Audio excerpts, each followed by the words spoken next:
Christian XC1 review covering Las Vegas and the world. If you have not already, please hit that subscribe button below and like this video to keep up with everything we have going on here at C1 Review in Las Vegas, the entertainment capital of the world. We greatly appreciate it. Hit that subscribe button below. Well, it's another day and it's another award, a recognition, and accomplishment for Las Vegas Aces star A'ja Wilson.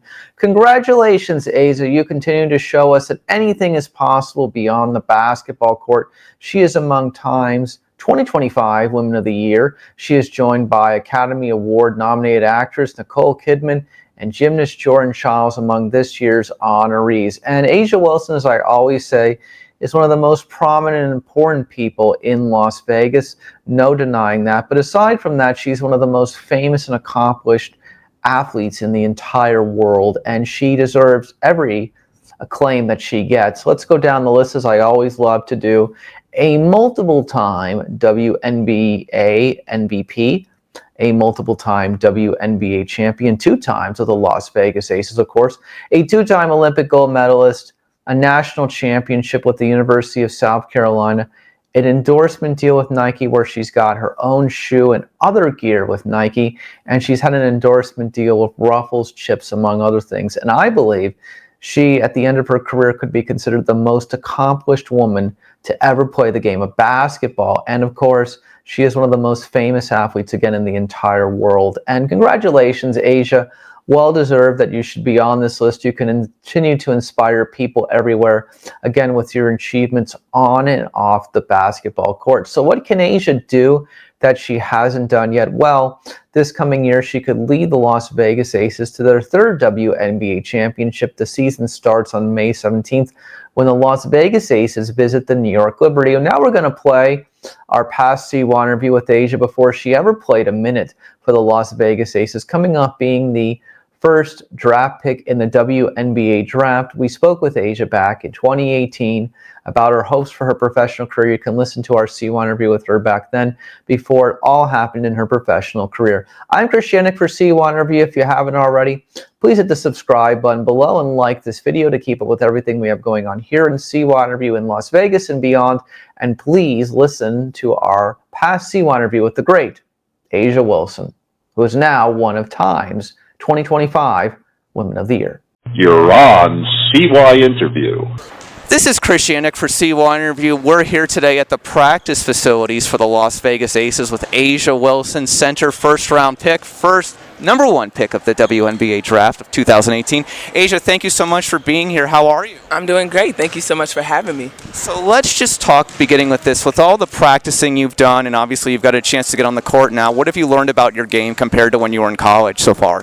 What the biggest thing that I've learned is I still have a lot of stuff in my tank and in my toolbox that I can use and help expand my game. So that's a good thing of finding you knowing that you're not done yet. Normally when you get to the pros, it's kind of like finally made it. Like, this was my goal, but at the same time to find out that you still have something left in your tank that you can share with this game of basketball, and to be able to play under a great coach like Coach Laimbeer, it's been amazing so far. I read this online and I wanted to verify this. Is it true that you get nervous before you go out on the court every time? Mm-hmm. Every time, every game, no matter who we're playing against, no matter what the media or the odds may have on the team that I'm on, I get super duper nervous. I get the jitters. I get really, really nervous. But once I kind of get out there, my teammates, and I feel the energy within us, it starts to go down. Why? I don't know. I think it's just the hype and the excitement of the game of basketball, and it's really game day. Like, you work so hard to reach the game day, and you prep so much for game day, and for it to finally be there, I just get the jitters because I'm excited. I'm super duper excited just to get out there and play, and just be with my teammates. You hinted to Holly Rowe at the WNBA draft that you had to deal with a lot of struggles and overcome a lot of things. Does that connect to the nervousness at all, or are they just completely different things? I think they're completely different things. When I look at just kind of the adversity that I faced with the teams that I was on, and just within myself and how hard I am on myself, I really kind of look at it as a blessing. Like, I really made it this far. I made it out of something that in that moment, I probably didn't imagine me getting out of it. But I think it's completely different from when my nerves of just the game of basketball. because basically you went to South Carolina, and South Carolina did not have a basketball history of being a national champion, so you took a chance. Yeah, I did. I took a huge chance at the age of 16. I mean, I really trusted Coach Staley and her program and what she stood for, and I kind of went out with a leap and got really, really lucky and blessed to have the opportunity to bring something back to my home state that, is never really on the map like that. So now, South Carolina is a powerhouse of the SEC. So I look at this scenario and I say to myself, so you go from South Carolina out here to Las Vegas. What's the transition been like? Oh man, the transition has been pretty smooth. Definitely me driving has been a huge transition. I mean, in South Carolina, you kind of get the little friendly waves or something, but here in Vegas, people pull right in front of you and they don't care. So, I mean, my biggest transition is, East Coast, West Coast. It's hot out here. It's very hot and dry. I mean, we're in a desert.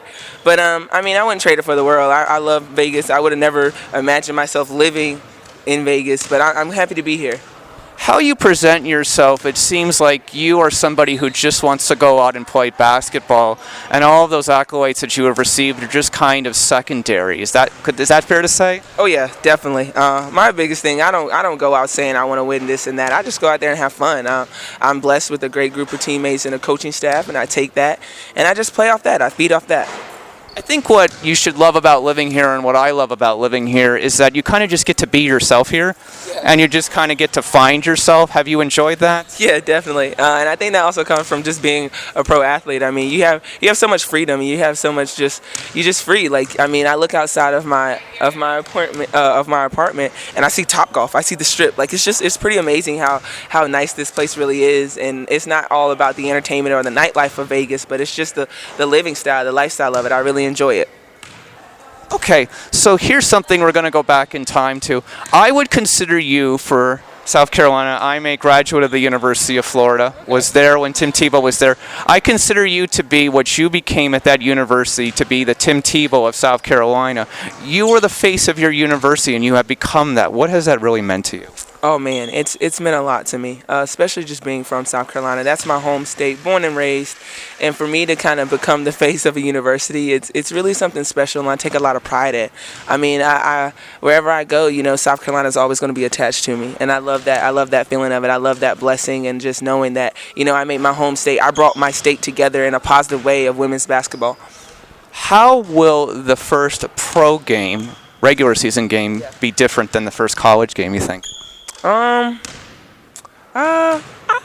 not sure. I think it'll just be different to where I'm just out there with different teammates, different coaching staff. I think it's going to be a good different. I'm glad that I have this opportunity to take my talents to the next level, but I know the nerves are still going to be there and the excitement is still going to be there. But I just really hope that everyone, come out and support us and watch us and love the game as much as we do. What's been the biggest challenge in practice so far? Have you seen something that you've never seen before? You're like, oh man, I can't believe that.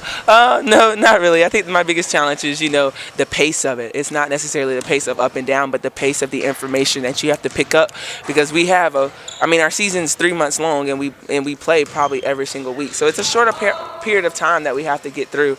So probably the pace is really eye-opening to me.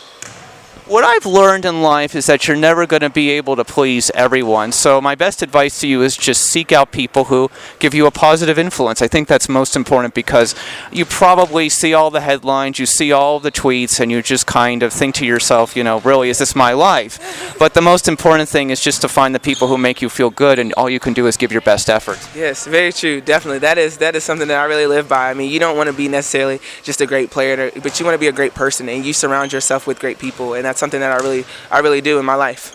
So is Blake Griffin your dream pickup game opponent? Is there somebody else? Who would you want to play against on the court if you had a choice? Yeah, I would love to play against Blake Griffin. I'll probably be starstruck that I probably would pass out, but that's something that I would love to play against. He'll probably beat me, but hey, at least I'll enjoy the moment.